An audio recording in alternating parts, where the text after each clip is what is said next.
السلام عليكم ورحمة الله وبركاته. أعوذ بالله من الشيطان الرجيم. بسم الله الرحمن الرحيم. الحمد لله رب العالمين، والصلاة والسلام على أشرف الأنبياء والمرسلين سيدنا محمد وعلى آله وصحبه أجمعين.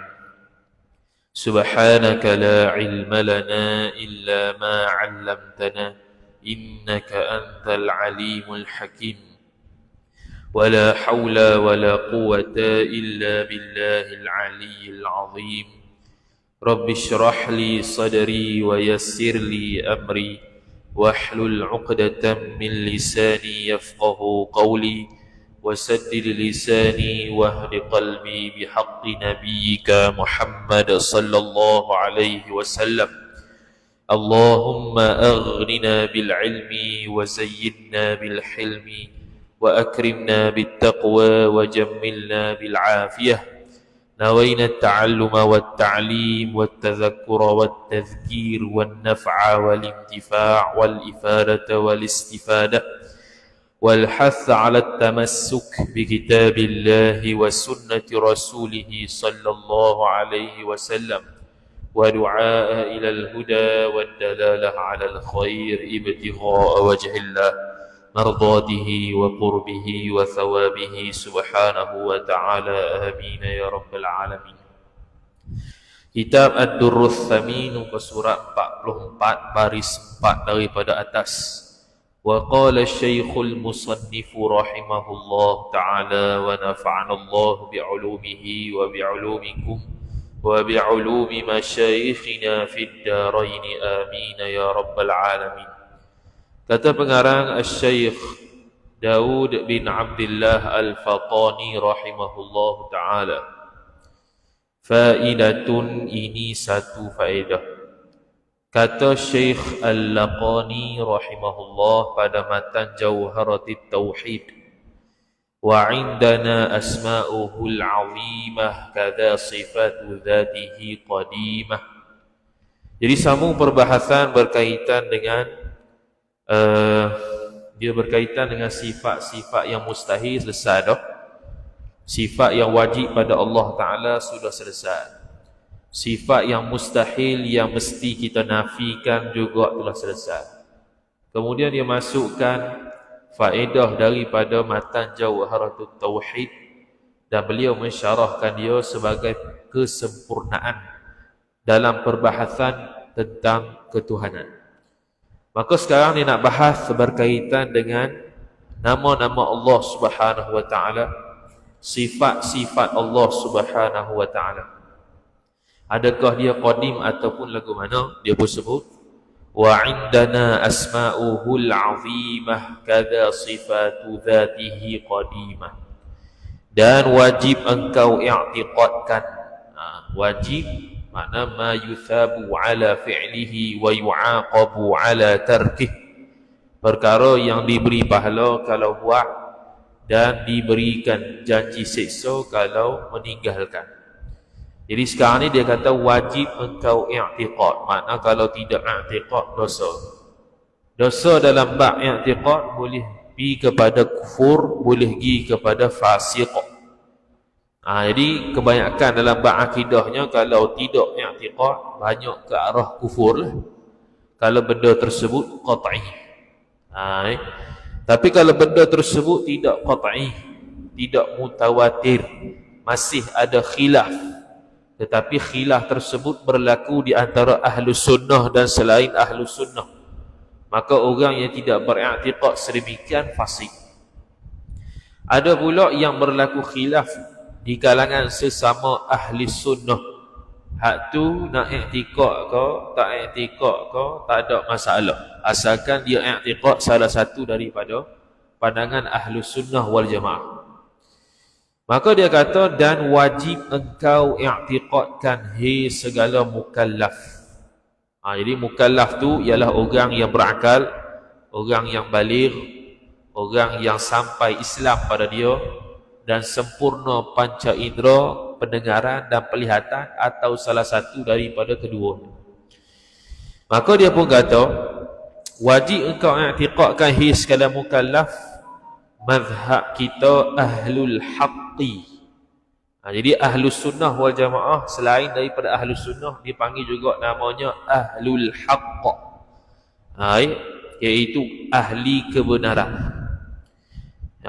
Jadi ahli kebenaran dalam akidah satu saja, ahlus sunnah wal jamaah. Selain daripada ahlus sunnah wal jamaah, dia tidak panggil sebagai ahlul haqq, dia panggil ahlul batil.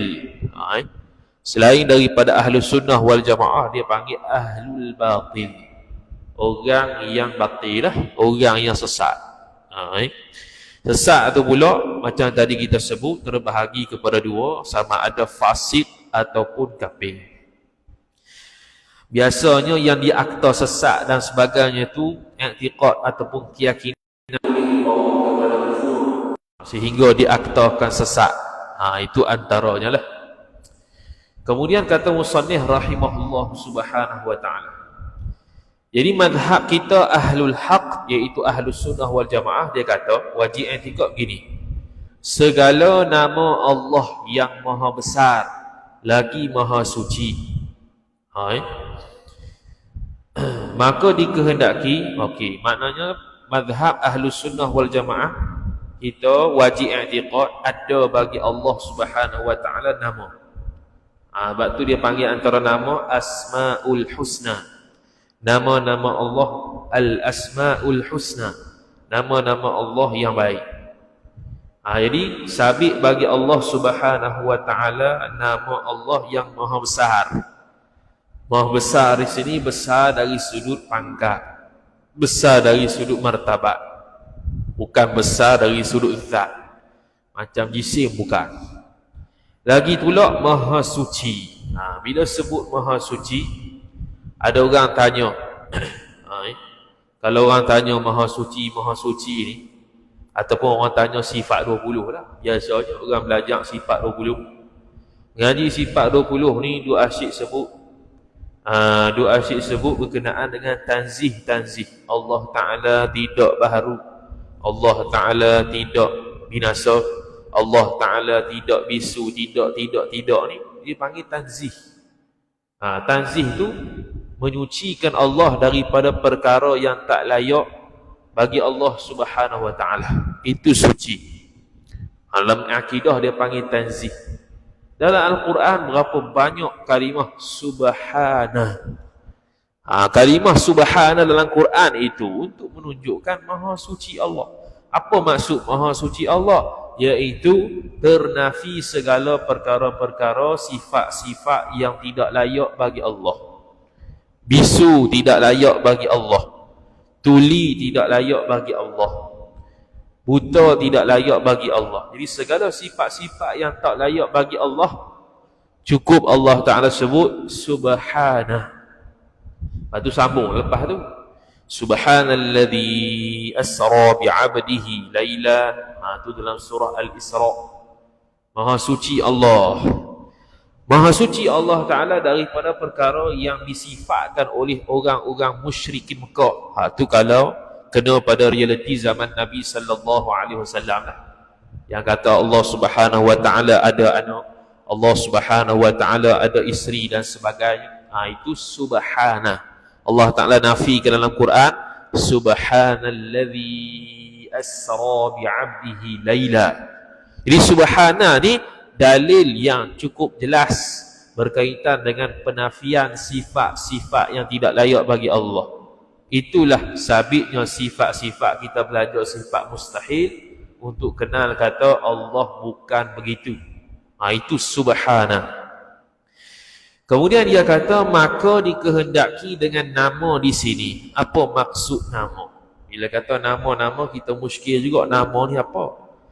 Yang dimaksudkan dengan nama di sini barang yang menunjukkan atas semata-mata zat. Nama ni merujuk kepada perkara barang yang menunjukkan atas semata-mata zat. Jadi nama ni apabila kita sebut maka merujuk kepada zat tertentu. Zat di sini bukan makna jisim saja, bukan. Zat ni umum. Sama ada zat tu kena kepada zat sungguh seperti zat Allah, zat itu kena kepada jisim seperti manusia makhluk, zat itu kena kepada sifat, kerana sifat pun ada nama kudrat. Kudrat tu nama. Cuma nama yang dimaksudkan di sini ialah nama yang terkena kepada zat Allah. Itulah yang kita panggil sebagai asmaul husna. 99 nama tu semua tu tuju pada Allah yang satu. Bukannya 99 nama tu tuju pada 99 Tuhan, bukan. Tuhan satu je, tapi nama banyak. Sebab tu tubik kaedah dalam kitab Hasyiah As-Sawi ala Jauharatit Tauhid. Bahkan disebutkan juga dalam kitab Haid pun ada. Sesuatu perkara yang kalau ada banyak nama, maka itu menunjukkan kemuliaan dia. Jadi Allah Ta'ala ada banyak nama. Nabi sallallahu alaihi wasallam ada banyak nama. Itu menunjukkan kemuliaan Allah Subhanahu wa taala dan kemuliaan Nabi sallallahu alaihi wasallam. Walaupun begitu, terdapat juga kalau orang tu sebut banyak nama merujuk kepada kelekehan, merujuk kepada buruk, lekeh, benda keji. Ada juga nama banyak tapi tak menunjukkan kemuliaan, tapi menunjukkan suatu perkara yang keji. Contohnya disebutkan dalam kitab Al-Majmu' Syarah Al-Muhadzab, Al-Imam Nawawi radhiyallahu ta'ala anhu sebut kata nama-nama haid ni banyak. Ada 10 nama, ada yang kata 15 nama. Nama banyak tu, nama haid. Nama haid banyak dah. Ada panggil haid, ada panggil mahid, macam-macam. Adakah dia menunjukkan kemuliaan haid? Itu dia. Di situ tidak menunjukkan kemuliaan haid, bahkan menunjukkan nama banyak di situ menunjukkan kejinya haid itu. Sebab haid itu darah tu najis. Jadi kalau dia banyak nama sekalipun bukan menunjukkan kemuliaan, tapi menunjukkan kelekehan dan kekejian haid tersebut. Kemudian kata musannif rahimahullahu ta'ala, seperti Allah, iaitu Allah tu nama yang menunjukkan ia nama atas zat yang wajib al-wujud. Allah Ta'ala, perkataan Allah ni khilaf lah. Adakah dia asal daripada tambahan alif lam di depan ataupun tidak? Itu khilaf. Ada yang kata dia asalnya lahu, kemudian tambah alif lam, dia jadi Allah. Ada yang kata bukan begitu, memang asalnya Allah. Itu khilaf dari sudut bahasa Arab. Kemudian dia kata Allah itu nama yang menunjukkan zat yang wajib wujud. Wajib di situ wajib pada akal, iaitu mesti terima kata zat ni ada. Bila mesti terima kata zat ni ada, makna sejak azali sudah ada. Sejak azali sudah ada, ternafi tiada. Tak boleh kata Allah, zat Allah ni tak ada sejak azali, tak boleh. Kena kata ada. Dah zat kita tak mesti ada. Zat kita ni kalau kata mesti ada sekalipun, dia dikaitkan dengan ilmu Allah dan kehendak Allah sejak azali. Sejak azali kalau Allah Ta'ala tahu, sejak azali kalau Allah Ta'ala kehendak kita ni ada, maka wajib kita ni ada. Sebab apa? Sebab kalau kita kata Allah sudah kehendak dan sudah tahu sejak azali kita ada, tiba-tiba kita tak ada, itu menunjukkan kejahilan Tuhan. Itu menunjukkan kejahilan Tuhan. Macam kita lah, kita tahu benda tu ada, tiba-tiba tengok-tengok tak ada. Mana kita jahil terhadap ketiadaan dia. Jadi Allah Ta'ala kalau sejak azali sudah tahu kita ni akan ada pada tarikh sekian-sekian, sejak azali sudah kehendak kita ni akan ada pada tarikh sekian-sekian, maka hukum dia wajib kita ni mesti ada. Tapi wajib di situ bukan wajib macam wajibnya ada Allah, macam wajibnya sabit sifat pelihatan bagi Allah, bukan. Dia dipanggil sebagai nama wajib aridi, wajib dengan sebab lain. Dengan sebab apa? Sebab kait dengan sifat Allah, iaitu ilmu Allah dan kehendak Allah. Ilmu Allah sejak azali tahu kata kita akan ada, kehendak Allah sejak azali sudah menentu kita akan ada, maka mesti kita akan ada pada ketika Allah kehendak bila kita ada. Kalau sebaliknya berlaku, maka itu mustahil atas Allah Ta'ala. Itu menunjukkan kejahilan Allah Subhanahu wa ta'ala terhadap keberadaan kita yang Allah sudah kehendak sejak azali. Jadi sebab itu kita tidak boleh mengatakan Allah Subhanahu wa ta'ala boleh tukar kehendak dia. Kalau Allah Subhanahu wa ta'ala boleh tukar kehendak dia, maka dia tak sedar kata dia tu mensabitkan Allah tu jahil. Kerana Allah Ta'ala sudah sejak azali tahu benda yang berlaku, macam mana boleh tukar kehendak? Tukar kehendak ni kalau dia tu dulu tak tahu, kemudian baru tahu, baru tukar. Sedangkan sejak azali Allah tahu daripada A sampai Z, sampai kiamat apa yang berlaku. Maka Allah sejak azali juga turut sudah berkehendak sejak azali, bukan waktu sekarang tukar kehendak dia daripada A ke B, tak boleh. Itu seolah-olah mensabitkan jahil Allah Subhanahu wa ta'ala. Mensabitkan jahil bagi Allah, hukum dia bukan fasik tapi kafir. Menjahilkan Allah Ta'ala, mensabitkan jahil, itu hukum dia kafir.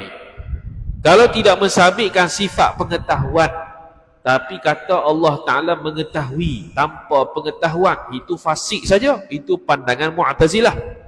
Mu'tazilah mengatakan Allah mengetahui tanpa sifat pengetahuan, itu Mu'tazilah. Ahlus Sunnah mengetahui Allah dengan sabit sifat pengetahuan pada Allah Subhanahu wa ta'ala, itu Ahlus Sunnah wal Jamaah. Kemudian kata musannif rahimahullah, ataupun dengan i'tibar sifat. I'tibar sifat macam mana? Kalau namanya sifat, kalau nama tu jenis sifat, contoh seperti alim dan qadir. Alim maksud dia sesuatu yang mengetahui. Kalau sini rujuk pada Allah yang mengetahui lah. Qadir, Allah yang berkuasa. Jadi Allah yang mengetahui, Allah yang berkuasa, itu dia panggil sifat. Sifat lah yang berkuasa tu. Yang berkuasa, yang mengetahui, yang berkehendak, tu dia panggil nama bagi sifat Allah. Jadi bagi nama bagi sifat Allah, Allah pun bersifat dengan sifat tersebut, namanya Qadir. Allah Ta'ala ada sifat kudrat. Kudrat tu ada di Allah. Allah bersifat dengan kudrat. Nama Allah bersifat kudrat, panggil Qadir. Kudrat tu sifat tu sendiri. Allah ada sifat kudrat, namanya Qadir. Ilmu, pengetahuan. Pengetahuan tu nama bagi sifat. Allah bersifat pengetahuan, namanya alim ataupun alim. Dengan sirah mubalaghah, alim, fa'il, yang maha mengetahui. Jadi itu nama juga. Nama bagi sabit sifat Tuhan di zat Tuhan. Sabit sifat ilmu di zat Allah, namanya alim. Sabit sifat kudrat di zat Allah, namanya Qadir. Sabit sifat berkehendak di Allah, dia panggil murid. Begitulah seterusnya. Kalau Allah Ta'ala bersifat dengan sifat-sifat yang kita belajar sebelum-sebelum ni, maka ada namanya yang tersendiri. Contohnya kalau Allah bersifat dengan sifat kalam, namanya jadi mutakallim. Kalau Allah Subhanahu wa ta'ala bersifat dengan sifat pendengaran, namanya sami'. Namanya kalau Allah bersifat dengan sifat pelihatan, namanya basir. Begitulah seterusnya sampai habis sifat-sifat Allah Subhanahu wa ta'ala. Jadi i'tibar sifat seperti alim dan qadir itu pun qadim. Qadim tu i'tibar namanya nama qadim. Namanya nama sifat. Maka ialah yang menama, maka ialah Allah yang menamakan dengan dia dengan Allah akan zat, yang menamakan dengan dia dengan qadir dan alim tadi akan zatnya zat Allah pada azali. Jadi Allah Subhanahu wa ta'ala menamakan diri dia sejak azali Allah. Allah Subhanahu wa ta'ala menamakan sejak azali Qadir. Allah Subhanahu wa ta'ala menamakan sejak azali Alim dan sebagainya. Maka begitulah al-asmaul husna yang 99 tu, maka Allah Subhanahu wa taala telah namakan dia sejak azali. Bukannya makhluk letak nama, bukannya kita asalnya Allah tak ada nama kemudian kita letak nama, bukan. Nama mesti azali sebab Allah Subhanahu wa taala sebut sejak azali, ataupun Allah Subhanahu wa taala Al-Quran tersebut, Al-Quran yang belum diucapkan lagi, yang belum diturunkan lagi tu sudah siap sejak azali. Jadi dalam Al-Quran tu ada namanya Qadir, ada namanya Sami', ada namanya Basir. Sejak azali sudah termaktub nama tersebut sebelum diturunkan ayat Quran dengan peristiwa-peristiwa tertentu pada zaman Nabi sallallahu alaihi wasallam. Jadi sudah tersedia sifat-sifat nama sifat Allah, nama Allah itu sendiri sedia kala sejak azali. Bukannya makhluk pi bubuh, makhluk pi letak. Bukan. Kalau makhluk pi letak maknanya sejak azali Allah tak ada nama. Tiba-tiba Allah ada nama dengan sebab orang letak. Itu tak betul lah. Kalau sebelum tu ada nama, sebelum tu tak ada nama, kemudian ada nama, tu dia panggil baharu. Dia panggil baharu. Jadi sabit sifat baharu ataupun apa-apa yang kaitan dengan baharu bagi Allah itu mustahil. Kecuali saat ini dia akan sebut perbuatan Allah Subhanahu wa taala pada mazhab Asy'ariyah. Pada mazhab Asy'ariyah Ahlus Sunnah wal Jamaah, perbuatan Allah baharu. Sebab apa baharu? Sebab makhluk baharu. Makhluk bukan ada sejak azali. Seperti mana yang didakwa oleh puak falsafah dan diikuti oleh Syekh Ibn Taymiyah rahimahullahu ta'ala. Itu tidak betul. Yang betulnya ialah Allah Subhanahu wa ta'ala ada sifat kudrat sejak azali, tapi tidak buat makhluk sejak azali. Seperti mana kita ada kudrat sekarang untuk buat rumah, tetapi kita belum buat rumah. Kerana kerana buat rumah dan tidak buat rumah, kena tengok pula kehendak kita nak buat ke tidak. Kalau kita tak mau buat, tapi ada tak kudrat buat rumah tu? Kudrat buat rumah tu boleh, ada. Tapi kita tak mau buat, tak buatlah rumah tu. Tapi kalau kita buat rumah, kalau kita nak buat rumah, maka boleh tak kita buat rumah? Boleh, sebab kita ada kudrat untuk buat rumah. Simen, bata sendiri dan sebagainya. Cuma kita tak buat. Sama ada kita memang tak mau buat, ataupun nak buat tapi malah, ataupun tak mau buat langsung. Hai, macam-macam. Jadi ada tak sifat kudrat tu? Ada. Nak buat kudrat untuk buat rumah tu ada. Tapi belum tentu kita buat. Sebab boleh jadi kita tak kehendak lagi, ataupun tak kehendak langsung. Maka tidak buatlah. Kita tidak binalah rumah tersebut dengan kudrat kita. Itulah juga Allah Ta'ala sabit sejak azali Allah bersifat kudrat. Tetapi bukan bermaksud Allah Ta'ala menjadikan, mencipta makhluk sejak azali. Ini dakwaan puak-puak falsafah dan Syekh Ibn Taymiyah rahimahullah yang mengatakan kalau Allah Ta'ala tidak buat sejak azali makhluk tu, sia-sialah kudrat Tuhan, sia-sialah nama Allah Ar-Razzaq. Tuhan yang bernama Ar-Razzaq, Tuhan yang maha memberi rezeki. Kan Ar-Razzaq itu azali, nama Allah Ar-Razzaq yang memberi rezeki itu kan azali. Mestilah Allah Ta'ala ada makhluk sejak azali yang memberikan rezeki pada makhluk tersebut. Itu dia panggil rosak kalau tak belajar sifat 20. Sebab tu sifat 20 kita belajar sifat kudrat. Allah Subhanahu wa Ta'ala ada ta'aluk yang namanya tanjizi hadis. Tanjizi hadis ni bermaksud Allah Ta'ala, kalau bahasa kita lah, bahasa makhluk kita ni, Allah Ta'ala mencipta sesuatu. Bila Allah cipta? Pada waktu baharu. Waktu baharu ni maksud dia bukan waktu azali. Dan ada lagi satu ta'aluk kudrat Tuhan, namanya apa? Saluhi Qadim. Saluhi Qadim maksud dia sejak azali Allah boleh buat makhluk. Kemampuan nak buat makhluk sudah ada sejak azali, sebab kudrat Allah sudah sabit sejak azali. Tetapi adakah Allah buat makhluk sejak azali? Tidak. Sebab itulah sifat 20 ta'aluk kudrat tidak ada tanjizi qadim, tak ada. Kalau ada tanjizi qadim bermaksud Allah Ta'ala sudah buat makhluk sejak azali, itu tak ada. Kerana bila kata ada benda qadim selain Allah, maka itu tidak menunjukkan qadim Allah Ta'ala, bahkan mustahil. Atas kaedah ta'addudul qudama mustahil, berhimpun ataupun berbilangnya dua benda qadim dan ke atas sejak azali, itu mustahil. Dua benda zat, dua benda yang ada sejak azali, dua benda zat yang ada sejak azali, itu mustahil, tak boleh. Jadi tidak boleh kita mengatakan Allah Subhanahu wa Ta'ala telah mencipta makhluk sejak azali. Sebab itu menunjukkan kepada banyaknya benda qadim. Banyaknya benda qadim sejak azali. Banyak benda qadim sejak azali itu mustahil.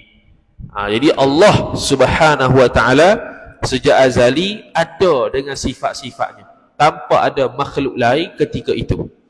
Azali bukannya masa yang dilalui oleh makhluk. Okay? Azali ni bukan masa sepatutnya. Azali ni bukan masa. Tapi kita kata masa ni sebab kita nak banding dengan masa azali dengan masa bukan azali. Masa bukan azali sekarang ni lah, dia panggil masa bukan azali, ataupun istilah bahasa Arab ma la yazal. Perkara apa, masa yang senantiasa. Kalau kita Jawi dia akan terjemah masa yang senantiasa. Maksud masa yang senantiasa ni masa yang kita sedang lalui sampailah bila-bila. Tidak ada namanya azali lagi. Masa azali tidak dilalui oleh makhluk Allah Subhanahu wa Ta'ala. Kemudian kata musannif rahimahullahu ta'ala, demikian lagi segala sifat yang berdiri dengan zatnya zat Allah. Sifat yang berdiri, berdiri ni bahasa lama. Terjemahan kalau bahasa Arab maqama bi ghairihi, perkara sifat yang ada pada zat Allah ataupun ada pada benda lain. Sifat yang ada pada benda lain itu khusus kena kepada sifat ma'ani. Kerana sifat ma'ani sahaja sifat yang ada. Selain daripada sifat ma'ani yang kita belajar sifat 20 tu, itu sifat yang tak ada tapi sungguh di Allah Ta'ala. Kita dah bahas dah dulu beza antara ada dengan sungguh. Ada ni maksudnya perkara yang boleh kita dapat dan boleh kita dapat dan faham ataupun dapat kita tangkap salah satu panca indera yang 5. Itu dia panggil ada. Benda yang boleh dilihat itu ada. Benda yang boleh disentuh itu ada. Benda yang boleh dirasai dengan lidah itu ada. Tu panggil ada tu. Kalau sungguh tu pula benda yang tak dapat salah satu panca indera yang 5, dia panggil benda yang kita faham. Contoh laju. Laju tu kita tidak boleh rasa dengan lidah, tidak boleh dengar dengan telinga, tidak boleh lihat dengan mata, tidak boleh sentuh dengan kulit, dan tidak boleh hidu dengan hidung. Maka dia tu tak ada tapi sungguh. Sebab apa? Faham kata perkara tersebut bergerak begitu tu dia panggil laju. Lawan lajunya perlahan. Laju dan perlahan dua-dua ni benda yang sungguh, benda yang kita faham sahaja, bukan benda yang peseng ada. Begitu juga sifat-sifat Allah. Sifat Allah Ta'ala yang ada hanya sifat ma'ani, ada di zat Allah Subhanahu wa Ta'ala. Selain daripada sifat ma'ani, dia itu sungguh di zat Allah Subhanahu wa Ta'ala. Macam kita, sifat kita lah, bukan sifat kita ni semua ada belaka. Hitam pada orang, tubuh seorang, hitam tu ada sebab boleh dilihat. Bau dia wangi, maka wangi tu ada sebab boleh dibau. Rasa kulit dia tu pahit, pahit tu ada sebab boleh dirasai dengan lidah. Bunyinya bising, maka bunyi tersebut ada kerana dia boleh dicerak dengan pendengaran. Itu maksud sifat yang ada. Adapun gemuk, tinggi, hak tu bukan ada, hak tu faham. Tubuh dia besar gitu, dia panggil gemuk. Tubuh dia besar gitu, dia panggil kurus. Tubuh dia begitu, dia panggil tinggi. Tubuh dia begitu, dia panggil pendek. Itu yang kita faham saja. Sebab apa kita faham tinggi pendek? Sebab kita ada banding dengan seseorang. Kita bandingkan tiang tu dengan orang tu pendek lah. Tapi bandingkan orang yang sama dengan orang yang lebih pendek daripada dia, maka orang tersebut kita panggil tinggi. Begitu juga sifat Allah Ta'ala, adalah sifat Allah Ta'ala tu yang ada, dan ada sifat Allah Ta'ala tu hak jenis sungguh. Itu yang kita telah lalu pada sesi-sesi lepas. Kemudian dia berkata, demikian lagi segala sifat yang berdiri, yakni yang ada, dengan zatnya zat Allah, yakni pada zatnya zat Allah. Seperti sifat ma'ani yang 7 dahulu. Sifat ma'ani hak 7 dulu. Sebab apa? Sebab sifat ma'ani hak 7 ni hak ada di zat Allah Subhanahu wa ta'ala. Dan sifat selain daripada sifat ma'ani tak ada. Bukan tak ada makna tak ada terus di Tuhan. Tak ada ni makna tak ada di penglihatan, tak ada, tak boleh dirasai dan tak boleh dicerak salah satu panca indera yang 5. Cuma bila kita faham, dia sungguh. Sifat wujud Allah sungguh. Sifat sedia Allah sungguh. Sifat tak sama Allah dengan makhluk sungguh. Sifat asa Allah Ta'ala sungguh. Keadaan Allah yang bersifat perkata sungguh. Semua tu sungguh belaka. Yang hak betul-betul sifat hak peseng ada, ma'ani saja. Sebab tu dia buat contoh seperti ma'ani sahaja. Itu pun qadim. Sifat Allah macam ma'ani itu pun qadim. Hak tu lagilah wajib kita i'tiqad Ahlus Sunnah wal Jamaah. Jadi kalau seorang tu kata Allah Subhanahu wa ta'ala bersifat baharu, contoh dia kata kudrat Allah baharu, kalam Allah baharu, iradat Allah baharu, penghidup Allah baharu, maka hukum dia kafir. Sebab apa hukum dia kafir? Jika dibandingkan dengan sifat ma'ani, kalau dinafikan sifat ma'ani, tidak kafir. Mu'tazilah menafikan ma'ani, tidak kafir. Kerana dia masih lagi beriktikad Allah berkuasa, tapi bukan dengan kudrat, dengan zat. Allah Ta'ala berkehendak, tapi bukan sabit sifat iradat, tapi dengan zat. Allah Ta'ala itu hidup, tapi bukan dengan sabit sifat hayat, tapi dengan zat. Itu fasik. I'tiqad begitu fasik. Berbeza kalau Mu'tazilah tersebut, dia kata begini, Allah tak ada kudrat, tapi ada lemah. Hak tu kafir. Allah tidak ada sifat kalam, sifat perkata tak ada, tetapi Allah Ta'ala itu sabit bisu. Hak tu kafir. Kerana sabit benda yang berlawanan daripada sifat hak wajib, itu kafir. Sama jugalah kalau dia kata, seseorang kata kalam Allah baharu. Hukum dia kalam Allah maksudnya kalam hak sifat tu lah baharu. Hukum dia kafir. Sebab tu kita tak boleh kata kalam Allah Al-Quran baharu. Hukum dia haram. Kita kata kat luar daripada majlis ilmu, kalamullah Al-Quran ni baharu, hukum dia haram. Kenapa haram? Kerana memberi waham, memberikan dia panggil apa? Memberi sanksi atau memberikan kekeliruan. Takut orang faham kalam Allah di zat Allah itu baharu. Jadi dalam kitab Khulasatut Tauhid disebutkan kalau seseorang mengatakan Al-Quran kalam Allah itu baharu, dalam keadaan dia beriktikad sifat kalam yang ada di zat Tuhan tu qadim, itu hukum dia haram kerana memberi waham kepada orang. Berbeza kalau dia tu beriktikad kata kalam Allah itu memang baru, macam dia sebut Al-Quran kalamullah baharu, dan dalam keadaan dalam hati dia beriktikad kalam Allah memang baharu, kalam Allah yang ada di zat, itu tak ada khilaf, kafir. Itu kafir. Jadi beriktikad kalam Allah yang ada di zat itu baharu, kafir. Sifat-sifat ma'ani, kalau i'tiqad sifat ma'ani Allah baharu, kafir juga. Sebab apa kafir? Sebab ada satu kaedah, perkara yang melazimi benda baharu, maka dia pun turut baharu. Allah Ta'ala kalau dia qadim, kalau kita kata dia qadim, tiba-tiba sifat baharu, makna Allah tidak qadim. Sebab Allah sedang melazimi perkara yang baharu. Benda yang melazimi perkara yang baharu, dia panggil baharu, tak panggil qadim. Jadi sifat Allah kalau baharu, automatik tanpa kita sedar, kita kata Allah pun baharu. Wal'iyadzubillah. Bila kita i'tiqad Allah pun baharu, maka hukum dia kafir. Jadi kalau kita i'tiqad sifat-sifat ma'ani Allah itu baharu, kafirun, kafir. Itulah akidah. Akidah ni tak terlepas daripada tiga, sama ada fasik atau kafir atau beriman. Jadi kita belajar akidah ni untuk memastikan setiap akidah yang kita pegang selama ini, sebaik daripada bangun tidur sampai tidur semula, akidahnya akidah yang sahih, akidah yang betul. Kalau akidahnya tidak betul, mari masjid semayang surau pun sia-sia.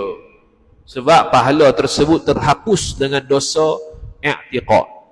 Dengan dosa i'tiqad. Dosa i'tiqad ni berlaku selama mana dia beriktikad begitu, selama itulah dosa.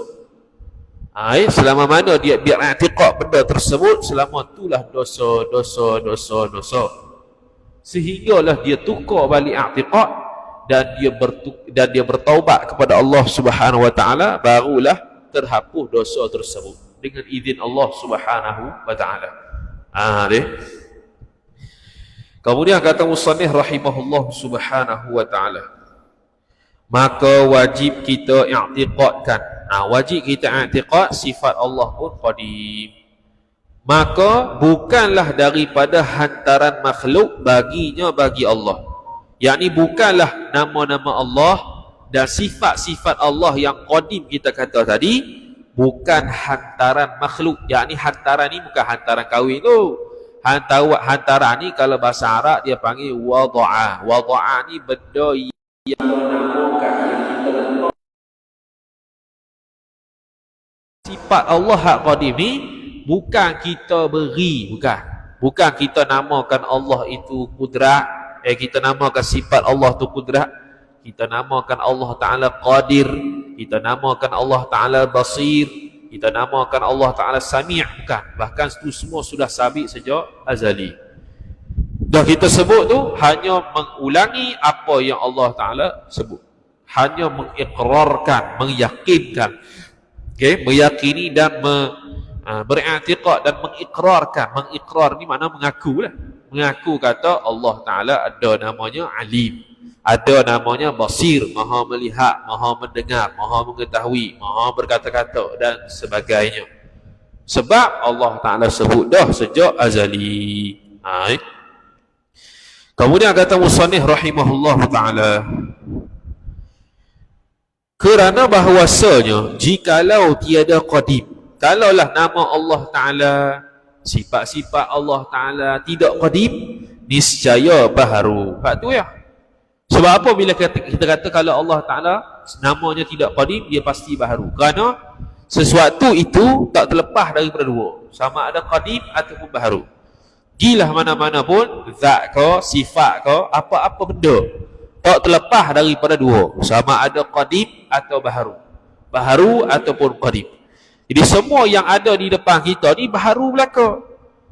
Meja baharu, diri kita baharu, baju baharu, sebab baru diciptakan.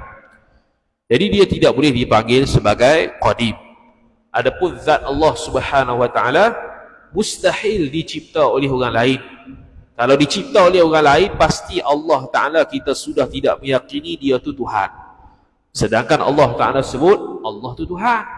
Alhamdulillahi Rabbil Alamin, Ar-Rahmanir Rahim, Maliki Yawmiddin. Alhamdulillahi Rabbil Alamin. Puji-puji itu bagi Allah. Siapa Allah? Tuhan.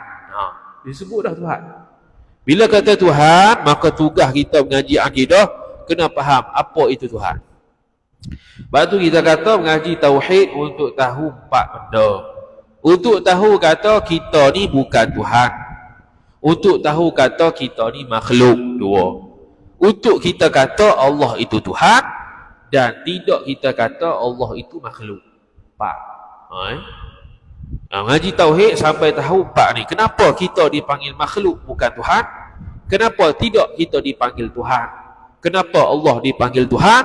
Kenapa tak dipanggil makhluk? Hak ni yang kita belajar sepanjang kita ada Ruthami, supaya kita tahu Allah itu betul-betul Rabbul Alamin.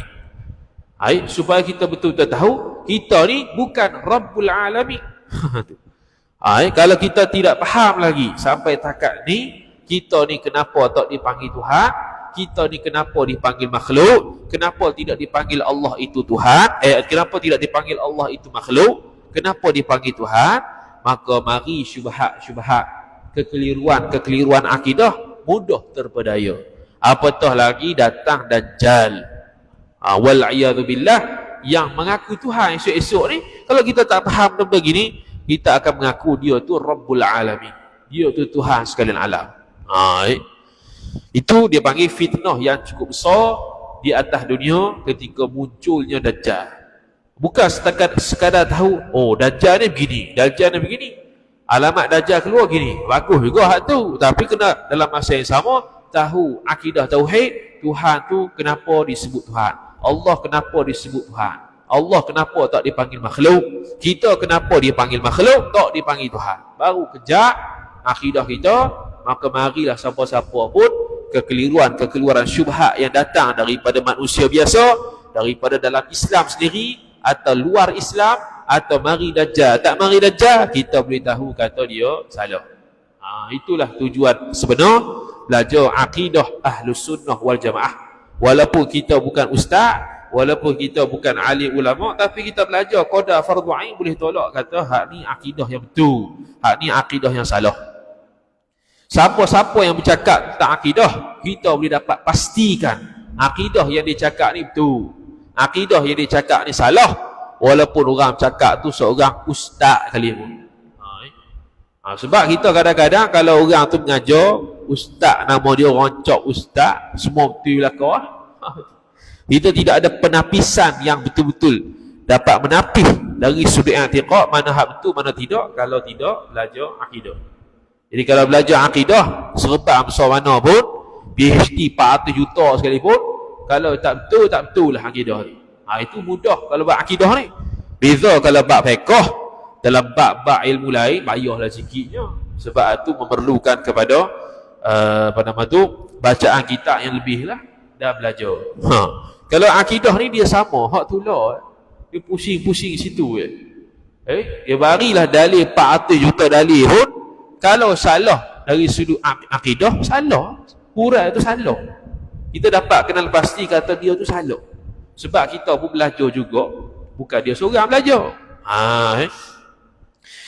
Maka lazimlah berdiri yang baharu, yakni adalah yang baharu dengan zatnya zat Allah. Kalau Allah Ta'ala bersifat dengan sifat baharu, Allah Ta'ala namanya nama baharu, maka mestilah benda baharu tersebut ada pada zat Allah Subhanahu Ta'ala.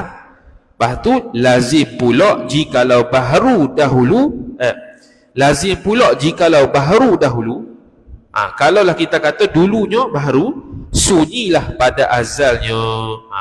Yakni sunyilah nama-nama Allah dan sifat-sifat sejak azali. Sejak azali tak ada sifat tu, tiba-tiba mari makhluk baru ada sifat kudrat. Tak boleh gitu. Jadi bila begitu maksudnya Allah Ta'ala melazimi baharu. Sebab tu kita tidak boleh mengatakan Allah duduk atas arash. Arash tu benda yang baharu. Sebelum ada arash, Allah di mana? Kalau kita tanya gitu, dia akan kata guna kepala otak. Bukan guna kepala otak. Kita nak sabitkan perbuatan Tuhan dan nak sabitkan sifat Tuhan, kena faham sungguh. Kalau sifat Tuhan tu duduk, sebelum Allah Ta'ala itu duduk, dia duduk di mana? Kalau duduk atas arash tu. Kalau Allah Ta'ala duduk di atas arah sekarang, dah sebelum tu duduk mana? Jadi kalau sebenarnya sebelum ada arah tak duduk mana-mana, kemudian baru duduk, makna itu sifat baharu. Duduk di atas arah satu sifat yang baharu. Bila benda sifat baharu itu mustahil atas Allah Subhanahu wa Ta'ala. Wallahu Ta'ala a'lam. A'udzu billahi minasyaitonir rajim. Bismillahirrahmanirrahim. Alhamdulillahi rabbil alamin. والصلاة والسلام على أشرف الأنبياء والمرسلين سيدنا محمد وعلى آله وصحبه أجمعين. اللهم زدنا علما وارزقنا فهما. اللهم زدنا علما وارزقنا فهما.